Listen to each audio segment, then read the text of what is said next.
عندنا في المقادير حامضة وحدة محكوكة، واحد فلون ديال الفاني، 2 معالق كبار د النشا، عصير حامضة وحدة، 3 المعالق كبار د سنيدة، ونص لتر ديال الحليب.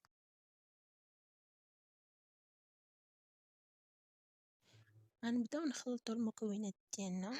غناخدو واحد فاني،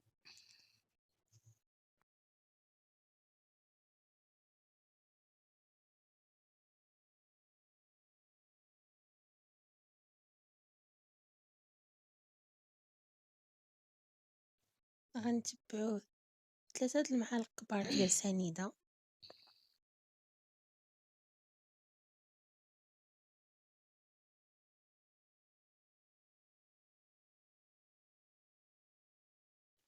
من بعد 2 معالق كبار ديال النشا،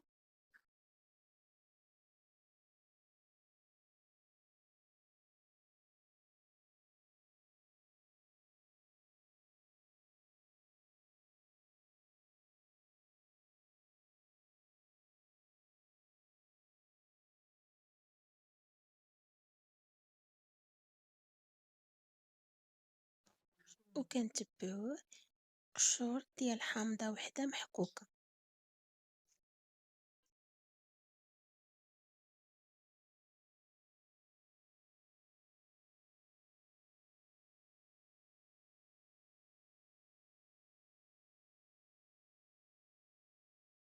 وكنبداو نخلطو فهاد المكونات كاملين، وكنزيدو عليهم الحليب شوية بشوية باش ما يتكور ليناش الفلون والنشا.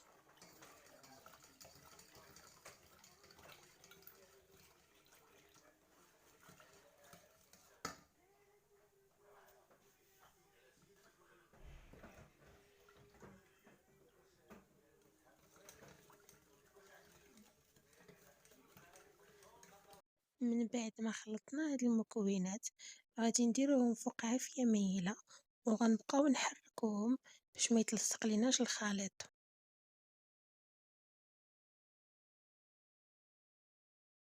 من بعد غنضيفو عصير حامضة اللي كنا احتفظنا به من قبل.